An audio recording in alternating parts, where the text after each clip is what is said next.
So what starts here can indeed change the world. But the question is, what will the world look like after you change it? Well, I'm confident that it will look much, much better. But if you'll humor this old sailor for just a moment, I have a few suggestions that may help you on your way to a better world. And while these lessons were learned during my time in the military, I can assure you that it matters not whether you ever served a day in uniform. It matters not your gender, your ethnic or religious background, your orientation, or your social status. Our struggles in this world are similar, and the lessons to overcome those struggles and to move forward, changing ourselves and changing the world around us, will apply equally to all.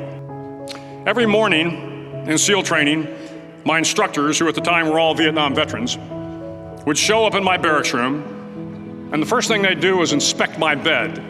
If you did it right, the corners would be square, the covers would be pulled tight, the pillow centered just under the headboard, and the extra blanket folded neatly at the foot of the rack. It was a simple task, mundane at best, but every morning we were required to make our bed to perfection. It seemed a little ridiculous at the time, particularly in light of the fact that we were aspiring to be real warriors, tough, battle-hardened SEALs. But the wisdom of this simple act has been proven to me many times over. If you make your bed every morning, you will have accomplished the first task of the day. It will give you a small sense of pride, and it will encourage you to do another task, and another, and another. And by the end of the day, that one task completed will have turned into many tasks completed. Making your bed will also reinforce the fact that the little things in life matter.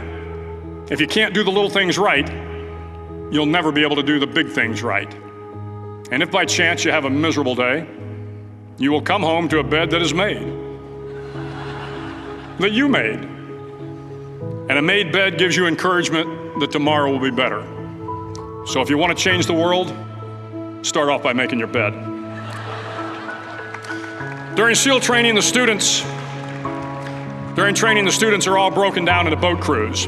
Each crew is 7 students, 3 on each side of a small rubber boat, and 1 coxswain to help guide the dinghy. Every day your boat crew forms up on the beach and is instructed to get through the surf zone and paddle several miles down the coast. In the winter, the surf off San Diego can get to be 8 to 10 feet high, and it is exceedingly difficult to paddle through the plunging surf unless everyone digs in.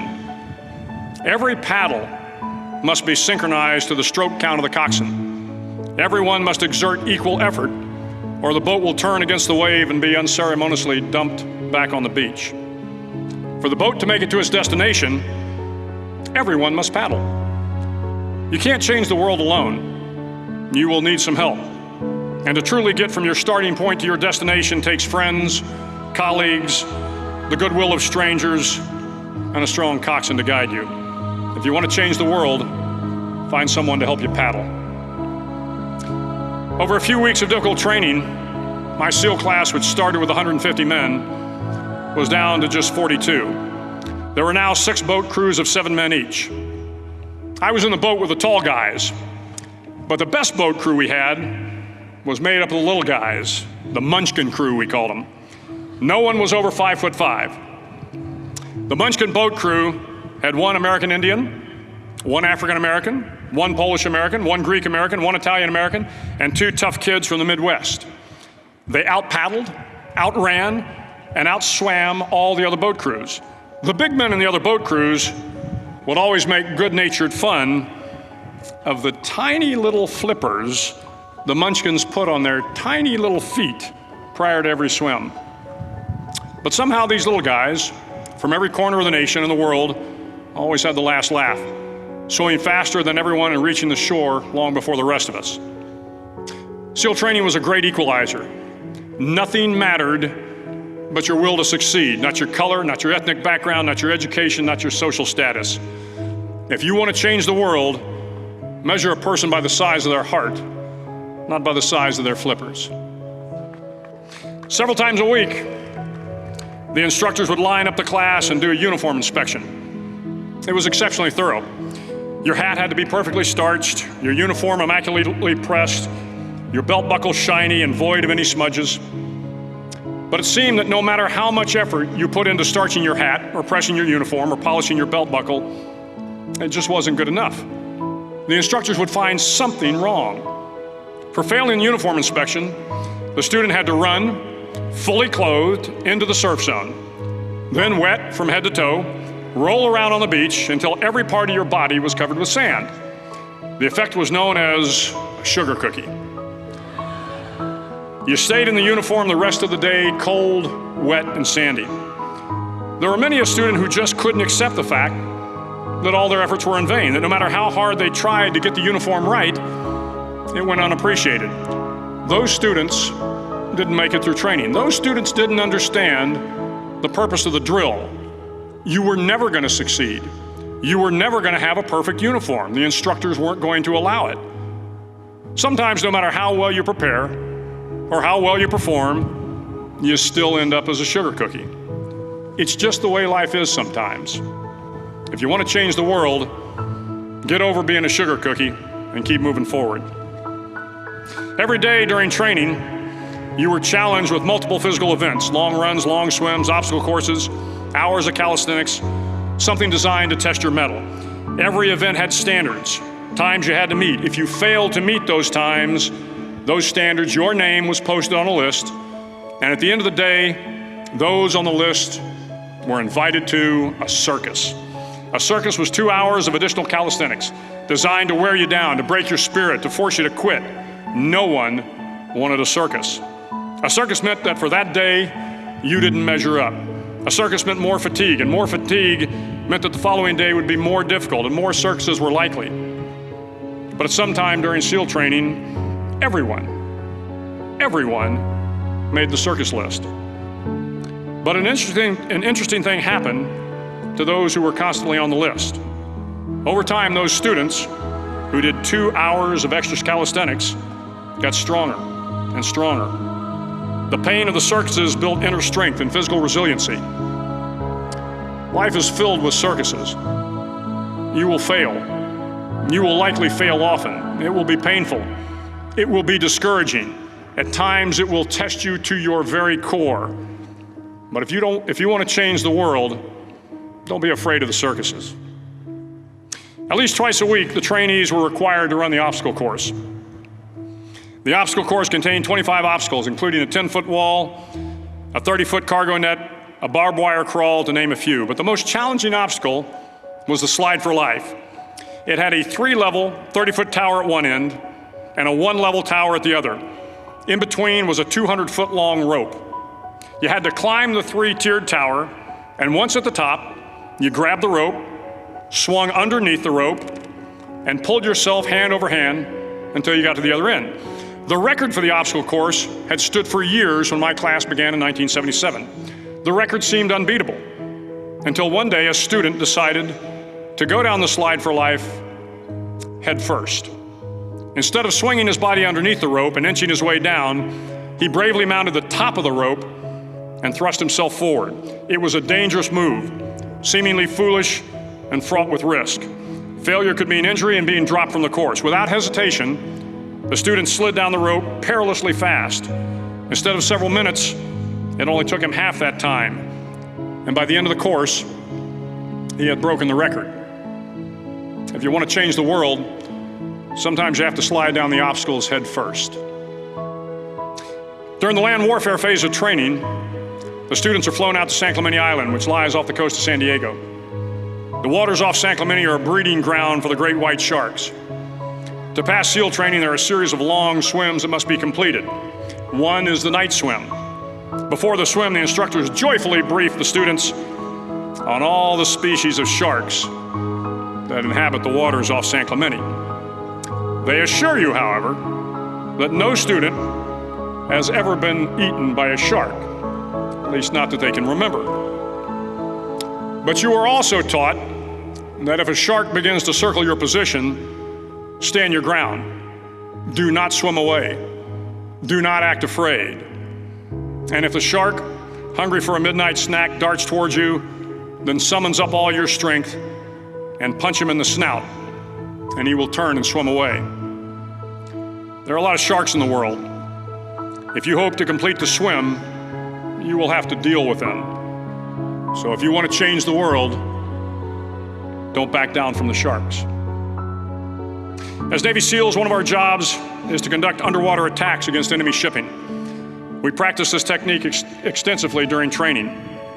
The ship attack mission is where a pair of SEAL divers is dropped off outside an enemy harbor and then swims well over 2 miles underwater, using nothing but a depth gauge and a compass to get to the target. During the entire swim, even well below the surface, there is some light that comes through. It is comforting to know that there is open water above you.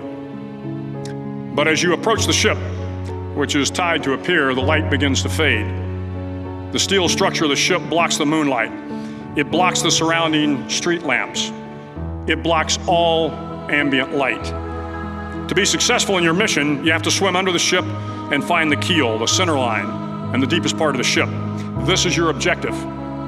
But the keel is also the darkest part of the ship, where you cannot see your hand in front of your face, where the noise from the ship's machinery is deafening, and where it gets to be easily disoriented, and you can fail. Every SEAL knows that under the keel, at that darkest moment of the mission, is a time when you need to be calm, when you must be calm, when you must be composed, when all your tactical skills, your physical power, and your inner strength must be brought to bear.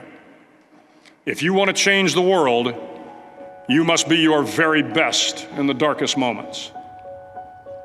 The 9th week of training is referred to as Hell Week. It is 6 days of no sleep, constant physical and mental harassment, and one special day at the Mud Flats. The Mud Flats are an area between San Diego and Tijuana where the water runs off and creates the Tijuana Sloughs, a swampy patch of terrain where the mud will engulf you. It is on Wednesday of Hell Week that you paddle down to the mud flats and spend the next 15 hours trying to survive this freezing cold, the howling wind, and the incessant pressure to quit from the instructors.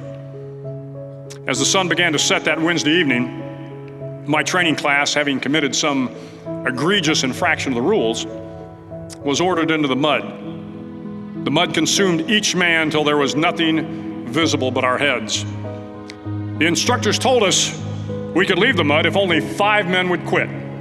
Only 5 men, just 5 men, and we could get out of the oppressive cold. Looking around the mud flat, it was apparent that some students were about to give up. It was still over 8 hours till the sun came up. 8 more hours of bone-chilling cold. The chattering teeth and the shivering moans of the trainees were so loud, it was hard to hear anything. And then one voice began to echo through the night. One voice raised in song. The song was terribly out of tune, but sung with great enthusiasm. One voice became 2, and 2 became 3, and before long, everyone in the class was singing. The instructors threatened us with more time in the mud if we kept up the singing, but the singing persisted, and somehow the mud seemed a little warmer, and the wind a little tamer, and the dawn not so far away. If I have learned anything in my time traveling the world, it is the power of hope. The power of one person, a Washington, a Lincoln, King, Mandela, and even a young girl from Pakistan, Malala. One person can change the world by giving people hope. So if you want to change the world, start singing when you're up to your neck in mud. Finally, in SEAL training, there's a bell. A brass bell that hangs in the center of the compound for all the students to see. All you have to do to quit is ring the bell. Ring the bell, and you no longer have to wake up at 5 o'clock. Ring the bell, and you no longer have to be in the freezing cold swims. Ring the bell, and you no longer have to do the runs, the obstacle course, the PT, and you no longer have to endure the hardships of training. All you have to do is ring the bell to get out. If you want to change the world, don't ever ring the bell.